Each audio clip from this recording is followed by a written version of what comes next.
Okay. Hi dear aspirants. So మనం ఈ క్లాస్లో పార్లమెంట్ అనేటువంటి కాన్సెప్ట్ అనేది నేర్చుకోబోతున్నాం.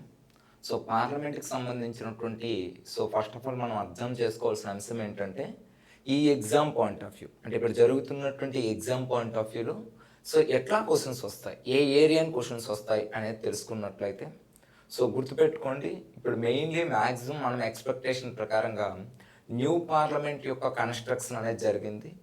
ఆ న్యూ పార్లమెంట్కి సంబంధించి ఒక్క ప్రశ్న అనేది ఎక్స్పెక్ట్ చేయొచ్చు. పార్లమెంట్ అనేది ఆ న్యూ పార్లమెంట్ బిల్డింగ్కి ఓల్డ్ పార్లమెంట్ బిల్డింగ్కి మధ్య ఉండేటువంటి డిఫరెన్సెస్ మీద కూడా ఒక క్వశ్చన్ రావచ్చు. అదేవిధంగా చూసుకున్నట్లయితే నెక్స్ట్ రాజ్యసభ ఏదైతే ఉంటుందో ఆ రాజ్యసభ, లోక్సభ, ఈ విధంగా మనం పార్లమెంట్ అనేటువంటి కాన్సెప్ట్ అనేది చూసుకుంటూ ముందుకు వెళ్ళడం అనేది జరుగుతుంది. రైట్, ఇక క్లాస్ ఇంకా స్టార్ట్ చేస్తున్నాం మనం. పార్లమెంట్కి సంబంధించినటువంటి ప్రైన్గా చూసుకున్నట్లయితే భారతదేశం యొక్క ప్రజలు ఎవరైతే ఉంటారో ఆ భారతదేశంలో ఉండేటువంటి ప్రజల యొక్క ఆశలు మరియు ఆశయాలు, వారి యొక్క ఆశలు మరియు ఆశయాలకు అనేది ఒక ప్రతిరూపమే ఈ యొక్క శాసన వ్యవస్థ అంటాం. ప్రీవియస్లో మనకు ప్రశ్న ఎలా అడిగారంటే భారతదేశంలో అత్యున్నతమైనటువంటి చర్చా వేదిక అని దేనిని పిలుస్తారు ఈ క్రింది వాటిలో అని అడిగారు. అప్పుడు మనకి పార్లమెంట్ అనేది అవసరమవుతుంది. పార్లమెంట్ అనేది ఆశయాలకు మరియు ఆశయాలకు ప్రతిరూపం. అంతేకాకుండా దేశ ప్రజలకు అవసరమైనటువంటి చట్టాల్ని రూపొందించడంలో ఒక కీలక పాత్రను అనేది పోషిస్తుంది. మరి ఇటువంటి పార్లమెంట్ భారతదేశంలోనే అత్యున్నతమైనటువంటి శాసన నిర్మాణ అంగము అనేసి అంటున్నాం. మీ అందరికీ తెలిసిందే, దేశంలో ప్రధానంగా 3 అంగాలు అనేవి ఉంటాయి: శాసనశాఖ, కార్యనిర్వాహక శాఖ, న్యాయశాఖ. అందులో అత్యున్నతమైనటువంటి ఒక ఇంపార్టెంట్ అయిన అంగమే ఏంటి అంటే ఈ అత్యున్నత శాసన నిర్మాణ శాఖ అనేది గుర్తుపెట్టుకోవాలి. ఇక నెక్స్ట్ వన్ చూసుకుంటే భారతదేశం యొక్క పార్లమెంట్ అనేది చూసుకున్నట్లయితే మొట్టమొదటిసారిగా 1853 చట్టం ఏదైతే ఉందో ఆ చట్టం ద్వారా భారతదేశంలో మొట్టమొదటిసారిగా పార్లమెంట్ అనేటువంటి కాన్సెప్ట్ అనేది రావడం జరిగింది. పార్లమెంట్ అనేటువంటి కాన్సెప్ట్ భారతదేశానికి రావడానికి గల కారణమైన చట్టం 1853. మీకు తెలిసిందే, బ్రిటిష్ వారు ప్రవేశపెట్టేటువంటి చట్టాల్లో మొట్టమొదటిసారిగా లెజిస్లేటివ్ అండ్ ఎగ్జిక్యూటివ్ ఏదైతే ఉంటుందో ఆ లెజిస్లేటివ్ని, ఎగ్జిక్యూటివ్ని అనేది డివైడ్ చేసినటువంటి ఫస్ట్ యాక్ట్ ఏది అంటే 1853. అందుకే ఈ చట్టము భారతదేశ పార్లమెంటరీ విధానానికి పునాది వేసిన చట్టంగా పిలుస్తాము. అంతేకాకుండా శాసనశాఖ నుంచి కార్యనిర్వాహక శాఖను, ఎగ్జిక్యూటివ్ నుండి లెజిస్లేటివ్ అనేది సెపరేట్ చేసిన యాక్ట్గా కూడా దేన్ని చెప్తామంటే 1853 యాక్ట్ అనేది చెప్పడం జరుగుతుంది. మరి ఇటువంటి 1853 యాక్ట్ ద్వారా భారతదేశంలోనికి ఏ యొక్క వ్యవస్థ వచ్చిందండి? పార్లమెంటరీ వ్యవస్థ. అందుకే భారతదేశం పార్లమెంటరీ వ్యవస్థలో ఎవరి మోడల్ని ఫాలో అవుతుందంటే బ్రిటన్ తరహా వెస్ట్ మినిస్టర్ యొక్క నమూనాని ఫాలో అవడం జరుగుతుంది. భారతదేశం అనేది పార్లమెంటరీ వ్యవస్థలో బ్రిటన్ తరహా వెస్ట్ మినిస్టర్ యొక్క నమూనాని ఫాలో అవడం అనేది జరుగుతుంది. అంతేకాకుండా భారతదేశానికి ఉండేటువంటి పార్లమెంట్కి ఉండే ప్రధానమైనటువంటి లక్షణం ఏంటి? ప్రధానమైనటువంటి లక్షణం ఏంటంటే ద్విసభా విధానము అనేది. భారతదేశ పార్లమెంట్ యొక్క లక్షణం ఏంటంటే ద్విసభా విధానము అనేసి అంటున్నాం. ద్విసభా విధానం అంటే మీకు ఏ పాటికి తెలిసి ఉండాలి. ఏమని తెలిసి ఉండాలి? భారతదేశానికి మనకి లోక్సభ అనేది ఒకటి ఉంటుంది, రాజ్యసభ అనేది ఒకటి ఉంటుంది. ఇలా ద్విసభా విధానానికి నాంది పలికిన చట్టంగా ఏమని పిలుస్తాం మనం? 1919 యాక్ట్ అనేది ద్విసభా విధానానికి నాంది పలికిన చట్టంగా చెప్తాం మనం. ఫస్ట్ టైం మనకి సెంట్రల్ లెవెల్లో, కేంద్ర స్థాయిలో అనేది మొట్టమొదటిసారిగా ఈ బైకామెరల్ లేదా ద్విసభా విధానాన్ని ఏర్పాటు చేసిన చట్టం ఏదంటే 1919. ఇదే ద్విసభా విధానం అనేది రాష్ట్రాల్లో అనేది ఎప్పుడు ఏర్పడింది అని అడుగుతాడు. రాష్ట్రాల్లో ఎప్పుడు ఏర్పడిందంటే అప్పుడు మీరు గుర్తుపెట్టుకోవాల్సిన ఆన్సర్ ఏంటంటే 1935 యాక్ట్ ద్వారా అనేది ఏర్పడింది. ద్విసభా విధానం అంటే ఇప్పుడు ఉండే లోక్సభ, రాజ్యసభ ఏదైతే ఉన్నాయో ఆ లోక్సభ, రాజ్యసభ ఉండే విధానాన్ని ద్విసభా విధానం అంటున్నాం. మరి అటువంటి ద్విసభా విధానం 1919 యాక్ట్ ద్వారా వచ్చింది. రాష్ట్రాల్లో అయితే 1935 యాక్ట్ ద్వారా అనేది రావటం జరిగిందని గుర్తుపెట్టుకోవాలి. మరి అలా మనకి ద్విసభా విధానం ఏదైతే ఉందో ఆ ద్విసభా విధానాన్ని భారతదేశం యొక్క పార్లమెంట్ అనేది సూచించింది. పార్లమెంట్లో ఉండే ద్విసభా విధానాన్ని ఎప్పుడు ప్రవేశపెట్టారు, ఏ చట్టం ద్వారా అంటే 1919. ఇది కేంద్రంలో అని గుర్తుపెట్టుకోవాలి. మరి రాష్ట్రంలో ఎప్పుడు అంటే 1935 రాష్ట్రాల్లో అనేది ద్విసభా విధానం అనేది స్టార్ట్ అయిందని గుర్తుపెట్టుకోవాలి. సో ఎక్కడైతే కొంచెం క్లారిటీ ఉంటుందో ఆ క్లారిటీ ఉండే ప్లేస్ను ఆలోచన చేయండి. సో నెక్స్ట్ వన్ చూసుకున్నట్లయితే ఈ భారతదేశంలో ఉండేటువంటి ఈ యొక్క భారత రాజ్యాంగంలో 5వ భాగం కదా మనకి పార్లమెంట్ గురించి చెప్తుంది. సో 79 నుండి 122 ఆర్టికల్స్ అనేవి మనకి దేని గురించి చెప్తుంది అంటే సో పార్లమెంట్ గురించి అనేది చెప్తుంది. సో 79 నుండి 122 ఆర్టికల్. అందులో 79 ఆర్టికల్ అనేది మీకు తెలిసిందే ఏంటది. సో ప్రెసిడెంట్, రాజ్యసభ, లోక్సభ ఈ మూడింటిని కలిపే మనం పార్లమెంట్ అంటామని. సో పార్లమెంట్ యొక్క డెఫినేషన్ గురించి చెప్పే ఆర్టికల్ ఏది అంటే 79 ఆర్టికల్ అనేది చెప్తున్నాం మనం. సో 79 ఆర్టికల్ అనేది మనకేంటి పార్లమెంట్కి సంబంధించిన డెఫినేషన్ గురించి చెప్పే ఆర్టికల్. అదేవిధంగా చూడండి కేంద్ర శాసన నిర్మాణ శాఖ నిర్మాణం దాని యొక్క విధులు అధికారాల గురించి చెప్పే ఆర్టికల్ ఏంటంటే 79 నుండి 122 వరకు ఉంటాయి. ఇక పార్లమెంట్ అంటే ఆల్రెడీ మీకు చెప్పాను, రాజ్యాంగం ప్రకారంగా రాష్ట్రపతి, లోక్సభ, రాజ్యసభ ఉండేటువంటి వ్యక్తులని పార్లమెంట్ అనేసి అంటాం. మరి ఈ పార్లమెంట్ యొక్క ఉభయ సభల్లో ఉండేటువంటి సభ్యుడు కాకపోయినప్పటికీ రాష్ట్రపతి అనేది సమావేశాలకి అనేది హాజరవ్వడం కానీ వాయిదా వేసేందుకు కానీ ఉభయ సభలు ఆమోదించిన బిల్లును తన ఆమోదానికి చట్టాలుగా మార్చడానికి అధికారం ఎవరికి ఉంటుందంటే రాష్ట్రపతి. అందుకే రాష్ట్రపతికి పార్లమెంట్లో ఒక పేరుతో పిలుస్తారు. ఏంటి ఆ పేరు మీకు చెప్పగలరా? ఎక్స్ అఫీసియో అనేసి అంటారు. సో భారతదేశం యొక్క పార్లమెంట్లో ఎక్స్ అఫీసియో చైర్మన్గా ఎవరిని పిలుస్తారని అడుగుతారు. ఎక్స్ అఫీసియో చైర్మన్ అంటే ఏంటంటే సో పార్లమెంట్లో మెంబర్ కాకపోయినప్పటికీ పార్లమెంట్లో అనేది ఒక అధ్యక్షతను కలిగి ఉండేటువంటి వ్యక్తే భారత రాష్ట్రపతి. అందుకే భారత పార్లమెంట్లో రాష్ట్రపతిని ఏమంటారంటే ఎక్స్ అఫీసియో చైర్మన్ అని పిలవడం జరుగుతుంది. సో ఎక్స్ అఫీసియో చైర్మన్ అని ఎవరిని పిలుస్తామంటే సో భారత రాష్ట్రపతిని పిలవడం జరుగుతుందని గుర్తుపెట్టుకోవాలి. ఇది మనకి పార్లమెంట్కి సంబంధించిన second point. So next one చూసుకున్నట్లయితే భారత పార్లమెంట్ యొక్క లక్షణాలు ఏంటి, దీని మీద కూడా ప్రశ్న అడగొచ్చేమో. సో భారత పార్లమెంట్ యొక్క లక్షణం ఏంటి మీకు ఆల్రెడీ తెలిసిందే. సో ద్విసభా విధానం కలిగి ఉంటుంది. సో ఇప్పుడు కూడా మన పార్లమెంట్ ద్విసభా విధానాన్ని కలిగి ఉంది. నెక్స్ట్ వన్ ఏంటి, సర్వసత్తాక శాసన సంస్థ కాదు. ఎందుకు సర్వసత్తాక అంటే మీకు తెలియాలి. సో ఈ క్రింది వన్లో భారత పార్లమెంట్కి సర్వసత్తాక అధికారం ఉంది అని అడుగుతారు. కాదు, సర్వసత్తాక అధికారం భారత పార్లమెంట్కి లేదు. ఎందుకు లేదంటే సో భారత శాసన వ్యవస్థ లేదా భారత పార్లమెంట్ దేని మీద ఆధారపడుతుంది, మనకి రాజ్యాంగం మీద ఆధారపడుతుంది. సో రాజ్యాంగం మీద ఆధారపడుతుంది కాబట్టి భారత పార్లమెంట్ అనేది శాసన వ్యవస్థ అనేది కాదు అని గుర్తుపెట్టుకోవాలి మీరు. ఓకేనా, సర్వసత్తాక శాసన వ్యవస్థ కాదు. ఇక నెక్స్ట్ వన్ ఏంటి, ఈ యొక్క పార్లమెంట్లో అనేది సభ్యుడు కానప్పటికీ భారత రాష్ట్రపతి అంతర్భాగంగా ఉంటాడు. సో పార్లమెంట్లో 2 సభలకు సమానమైన అధికారాలు విధులు అనేవి ఉండవు. ఎందుకు, లోక్సభకు అనేది మీకు తెలిసిందే ఏ అధికారాలు ఉంటాయి, ఆర్థిక అధికారాలు ఉంటాయి. అలా లోక్సభకు ఉండే ఆర్థిక అధికారాలు రాజ్యసభకు అనేవి ఉండవు. కాబట్టి సరి సమానమైనటువంటి విధులు అనేవి ఉండవు అని గుర్తుపెట్టుకోవాలి పార్లమెంట్కి.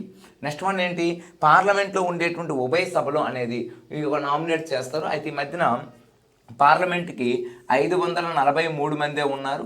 సో ఆంగ్లో ఇండియన్స్ యొక్క నామినేషన్ అనేది ఎప్పుడు తీసివేయడం జరిగిందంటే 2020లో అనేది తొలగించడం జరిగింది. ఏ రాజ్యాంగ సవరణ చట్టం ద్వారా తొలగించారంటే 104 కాన్స్టిట్యూషనల్ అమెండ్మెంట్ ద్వారా లోక్సభకు 2 ఆంగ్లో ఇండియన్స్ నియమించే అధికారాన్ని తొలగించారు. కానీ ప్రజెంటు పార్లమెంట్కి అనేది ఓన్లీ ఒక సభకు మాత్రమే నామినేట్ చేస్తారు భారత రాష్ట్రపతి. అది ఏంటి అంటే 80 క్లాజ్ 3 ప్రకారంగా రాజ్యసభకు అనేది 12 మంది సభ్యులను అనేది నామినేట్ చేయడం అనేది జరుగుతుందని గుర్తుపెట్టుకోవాలి. ఇక నెక్స్ట్ వన్, భారత పార్లమెంట్ శాసన అధికారాలే కాకుండా కొన్ని ఎగ్జిక్యూటివ్ పవర్స్ను కూడా కలిగి ఉంటారు. సరే, భారత ఉపరాష్ట్రపతి హోదారీత్యా రాజ్యసభకు చైర్మన్గా ఉంటారు. ఇవన్నీ కూడా ఏంటి అంటే భారత పార్లమెంట్ యొక్క లక్షణాలు. అయితే ప్రీవియస్లో క్వశ్చన్ ఎట్లా అడిగారు అంటే ఓన్లీ మన ఎగ్జామ్లోనే కాకుండా వేరు ఎగ్జామ్లో సో ఈ క్రింది వన్లో పార్లమెంట్ యొక్క లక్షణము కానిది ఏది అనేసి ఇచ్చి ఇక్కడ మీకు ఇచ్చాను కదా, ఇది భారతదేశము అనేది పార్లమెంటు అనేది సర్వసత్తాక సంస్థగా పనిచేస్తుంది అన్నారు. సో కాబట్టి ఇది పని చేయదు అని గుర్తుపెట్టుకోవాలి. ఎందుకు పని చేయదంటే ఇది దేని మీద డిపెండ్ అయి ఉంటుంది, రాజ్యాంగం మీద డిపెండ్ అయి ఉంటుంది. అందుకే ఇది సర్వసత్తాక సంస్థ అనేది కాదు అని గుర్తుపెట్టుకోవాలి. ఇది మనకి పార్లమెంట్కి సంబంధించినటువంటి ఒక ప్రధానమైనటువంటి అంశంగా గుర్తుపెట్టుకోండి. ఇక నెక్స్ట్ వన్ చూసుకున్నట్లయితే సో నెక్స్ట్ ప్రశ్న ఎక్కడ అడుగుతారని చెప్పాను, ఇంట్రడక్షన్ అయిపోయిందమ్మా. సో నెక్స్ట్ క్వశ్చన్ ఎక్కడ మనకి రీసెంట్గా న్యూ పార్లమెంట్ అనేది కన్స్ట్రక్షన్ చేశారు కదా, సో దాని మీద క్వశ్చన్ రావచ్చు. మీరు ఆల్రెడీ చదివారు, మరొకసారి రివిజన్ చేసుకుందాం. ఇక్కడ ఏంటది, సో ఈ ప్రాజెక్ట్ పేరుకి ఏంటంటే ప్రాజెక్ట్ విస్టా అని పేరు రావడం జరిగింది. అంటే పార్లమెంట్ యొక్క నూతన పార్లమెంట్ అనేది కట్టే భవనంనే ప్రాజెక్ట్ విస్టా అంటున్నాం. సో దీనికి 971 కోట్లు అంచనా వేశారు, కానీ ఇది పూర్తి అయినప్పటికీ 1200 కోట్లు అనేది కంప్లీట్గా మనకి అయిందండి. 1200 crores అనేది నిర్మించడానికి అయ్యింది. సో నెక్స్ట్ వన్ ఏంటంటే ప్రాజెక్ట్ అనేది బాధ్యత ఎవరికి ఇచ్చారంటే టాటా ప్రాజెక్ట్ లిమిటెడ్ వాళ్ళకి అనేది ఇవ్వడం జరిగింది. రీసెంట్గా టాటా మరణించారు. సో ఆ పాయింట్ ఆఫ్ వ్యూ మీదనే ఇక్కడ క్వశ్చన్ అడగొచ్చు మనకి. సో ఈ యొక్క ప్రాజెక్ట్ నిర్మాణ బాధ్యత ఎవరికంటే టాటా ప్రాజెక్ట్ లిమిటెడ్కి ఇవ్వడం జరిగింది. ఇక ఆర్కిటెక్చర్ హెచ్సిపి అనేటువంటి డిజైన్ ప్లానింగ్ అనేటువంటి సంస్థ అనేది హెచ్సిపి అనేటువంటి ఒక గుజరాతీ సంస్థ. సో ఈ గుజరాత్ సంస్థకు అనేది ఆర్కిటెక్ట్ అనేది ఇవ్వడం జరిగింది. సో ప్రారంభించిన రోజు గుర్తుపెట్టుకోండి, May 28. ఎందుకంటే చాలా హంగులు ఆర్భటాలతో మోడీ గారు అనేది సో అందరికీ భారత రాజ్యాంగం అనే పుస్తకాన్ని ఇచ్చి సో అందరూ భారత రాజ్యాంగాన్ని అనేటువంటి బుక్స్ అనేది సప్లై చేసి అందరూ ఒకేసారి పార్లమెంట్కి అనేది వెళ్ళారు. ఆ రోజు పెద్ద హంగామా కూడా చేశారు, పేపర్లో మీరు చూసే ఉంటారు. సో May 28, 2023 అనేది ప్రారంభించడం జరిగింది. మరి కొత్త పార్లమెంట్ ఎన్ని స్క్వేర్ కిలోమీటర్లు ఉందంటే 64,500. దీని ఆకృతి ఎలా ఉందంటే పాతది అనేది మనకి ఎలా ఉందంటే అశోక చక్రం ఆకారంలో ఉంది. అది చాలాసార్లు క్వశ్చన్ అడిగాడు.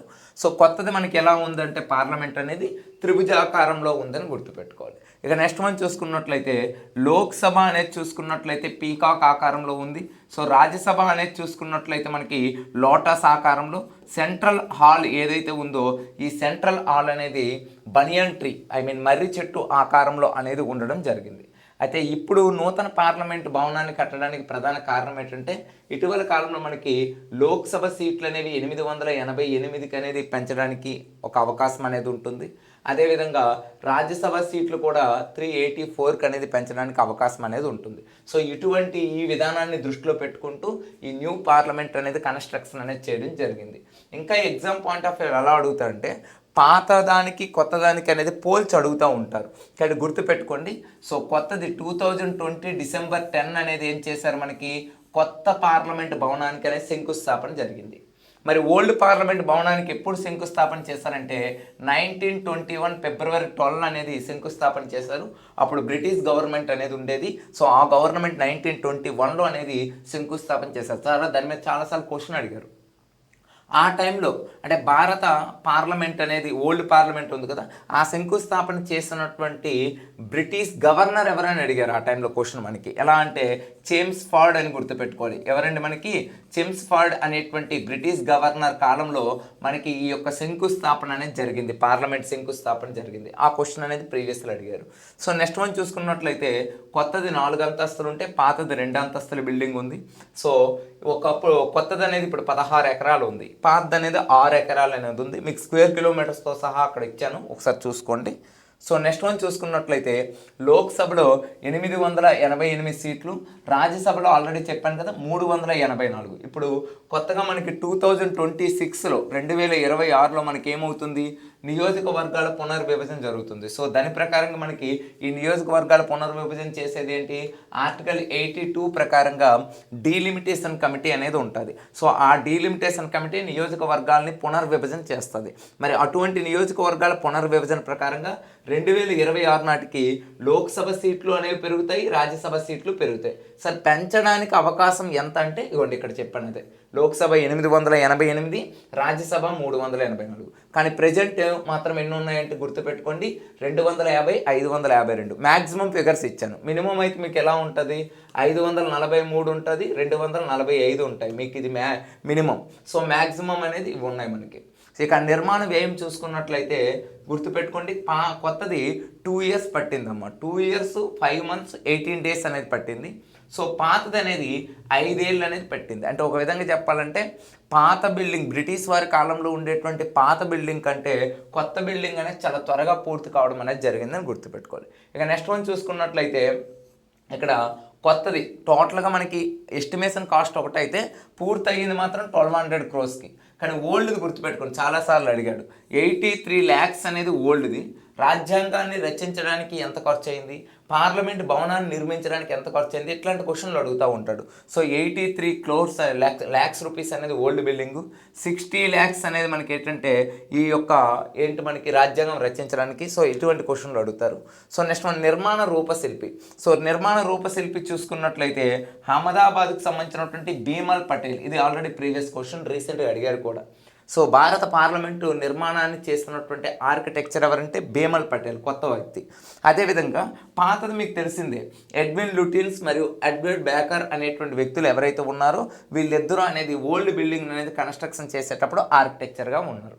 సో ఇవి మనకి కొత్త బిల్డింగ్కి పాత బిల్డింగ్కి మధ్య ఉండేటువంటి డిఫరెన్స్ అనేది పోల్చుతూ చెప్తున్నాను ఇక్కడ. ఈ పీపీటీ కూడా మీకు ఎందుకంటే ఒక్కసారి అడుగుతాడేమో. సో నిర్మాణ వ్యయము, అదేవిధంగా ఇంకేంటి మనకి డబ్బులు కానీ, ఎక్స్పెండిచర్ కానీ, లేకపోతే రూపశిల్పులు కానీ, ఇలా ఓల్డ్ దీనికి న్యూ దానికి ఒక్కసారి మనం వేరియేషన్ చూసుకుంటే మైండ్లో ఒక్కసారి రివ్యూ అవుతుంది మనకి. సో నెక్స్ట్ వన్ చూద్దాం మనం. సో ఇక పార్లమెంట్కి సంబంధించి కొంచెం మనకి ఒక 6 ద్వారాలు అనేవి ఉన్నాయి అప్డేట్ విషయంలో. 6 ద్వారాలు. ఒకటి మనకి 6 ద్వారాల్లో జలానికి అభివందనం అని మకర అంశ ద్వారాలు, ఇవేం గుర్తుపెట్టుకోవాల్సిన అవసరం లేదు. ఆకాశానికి అభివందనం చెప్తూ శార్దూల గరుడ ద్వారాలు, భూమికి అభివందనం చెప్తూ అశ్వ గజ ద్వారాలు, ఇలా 6 ప్రవేశ ద్వారాలు అనేవి భారత పార్లమెంట్లో అనేవి ఉన్నాయని గుర్తుపెట్టుకుంటే చాలు, ఇంకేం అవసరం లేదు. సో నెక్స్ట్ వన్ చూసుకున్నట్లయితే ఇక రాజ్యసభకు అనేది వచ్చాం. ఎందుకంటే పార్లమెంట్ యొక్క ఇంట్రడక్షన్ అనేది ఇక్కడతో మనకు కంప్లీట్ అయింది. సో పార్లమెంట్ యొక్క ఇంట్రడక్షన్ ఏదైతే ఉందో దాన్ని కంప్లీట్ చేసుకున్నాం. సో ఇప్పుడు మనం కాన్సెప్ట్ దేని గురించి మాట్లాడుతున్నామంటే రాజ్యసభ గురించి మాట్లాడుతున్నాం. సో ఇక్కడ నుంచి కొంచెం జాగ్రత్తగా